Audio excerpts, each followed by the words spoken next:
Mpendwa mwana wa Mungu, Bwana Yesu Kristo asifiwe na tumsifu Yesu Kristo. Katika waraka wake kwa Warumi ile sura ya 8 mstari ule wa 28, Mtume Paulo anawaandikia watu wa Rumi akisema, nasi twajua hakika katika mambo yote Mungu anafanya kazi na wale wanaompenda katika kuwapatia mema wale walioitwa kwa jina lake. Ile sura ya 8 nzima wa waraka wa Paulo mtume kwa Warumi inazungumza juu ya habari ya mwongozo wa Roho Mtakatifu. Anazungumza juu ya ahadi za Roho Mtakatifu na namna Roho Mtakatifu anavyoweza kutusaidia. Kwa mfano kwenye ule mstari wa 26 anasema namna ambavyo Roho Mtakatifu anaweza kutuombea katika kuugua kusikotamkika. Lakini unaposoma mstari wa 28 anazungumza katika mambo yote Mungu anafanya kazi na wale wanaompenda katika kuwapatia mema wale walioitwa kwa kusudi lake. Wale ambao wanampenda Mungu manake wataangalia kusudi na ahadi za Mungu kwenye maisha yao kuliko kuangalia mazingira ambayo wanapitia. Inawezekana unapita kwenye changamoto yoyote ya kimaisha, hali ngumu, uchumi, biashara zimefeli, familia pengine haiko vizuri sana, na watu wanasema vibaya juu ya maisha ya kwako, juu ya familia yako, watoto pengine hawasikii, unajaribu kuwanyosha lakini unaona wanapita kwenye njia ambayo ukipenda kabisa wapitie. Umegharimika juu yao lakini bado hakuna jambo lolote linalokupa furaha wala matumaini. Hakuna mtu ambaye anawekeza mahali alafu akapata hasara alafu akakaa hivi bila kuumia moyo. Ndivyo ilivyo katika familia, ndivyo ilivyo katika kazi zetu na huduma na mahali pengine pale. Lakini shika neno hili litakusaidia. Mungu anasema na sisi kupitia kinywa cha mtume Paulo anapowaambia Warumi kwamba katika mambo yote Mungu anafanya kazi na wale wanaompenda, wale ambao wameitwa kwa jina lake, lakini katika kuwapatia mema. Kwa hiyo katika huzuni Mungu anafanya kazi pamoja na wewe. Katika mashaka, katika maumivu, katika mateso, Mungu anafanya kazi pamoja na wewe. Haijalishi pengine unaona magumu yako yamechukua muda mrefu sana, lakini Mungu anasema katika mambo yote. Wakati mwingine Mungu anatumia maumivu ili kutupeleka kwenye neema.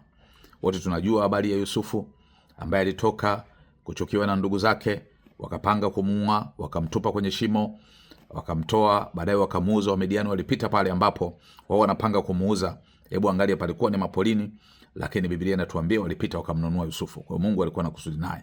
Akapelekwa Yusufu mpaka kule Misri, kwenye soko la Misri, na Potifa akamnunua. Huyu alikuwa akida wa Farao, lakini baadaye hila za mke wa Potifa, Yusufu akajikuta yuko gerezani. Huko kote alipita, sio kwamba Yusufu alitenda mambo mabaya, lakini ilikuwa ni njia ya Mungu kwenda kumuinua na akamfikisha kwenye nafasi kubwa sana katika ufalme wa Misri, mahali ambako hakustahili kuwepo, lakini kwa neema ya Mungu Yusufu alifika kule.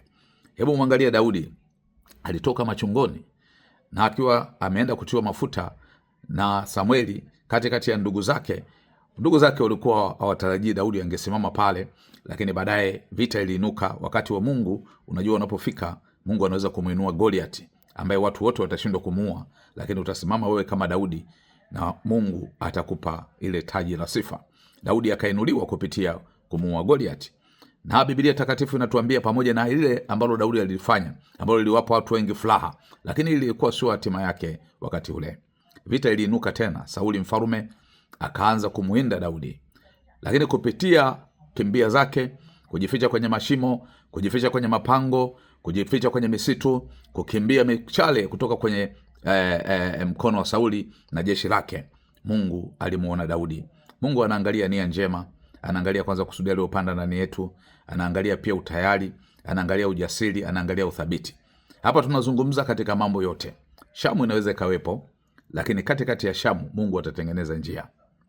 Yordani inaweza ikawa imefurika, lakini katikati ya Yordani utapita. Inawezekana kabisa unapotazama mbele unaona Yeriko, ukuta uliofungwa. Mungu hawezi kuzuia watu wasijenge ukuta ili kukuzuia wewe, kama Israeli ilivyofanyika.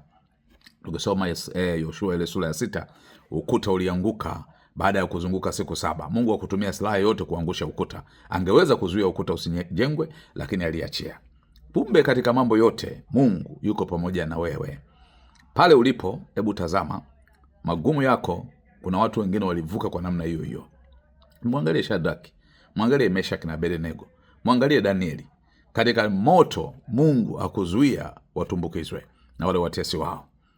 katika tanuru la simba, kwenye tundu la simba hakuzuia Danieli atumbukizwe, lakini alichozuia Mungu ni kwamba makusudi ya wale waovu yasifike kule wanakokutarajia. Wale waliokukusudia mabaya wanatamani uharibu amani yako, wanatamani wavuruge hatima yako, wanatamani pengine upotee kabisa, uwe kama majivu. Lakini nataka nikuambie mtumishi wa Mungu, Mungu anafanya kazi na wale wanaompenda katika kuwapatia mema wale aliowaita kwa kusudi lake. Daudi ya kuogopa katikati ya vita na katikati ya bonde la uvuli wa mauti anasema sitayaogopa mabaya. Kwa nini? Alikuwa anajua kwenye bonde la uvuli wa mauti atapita tu na atakaa pale. Zaburi ya 23 anasema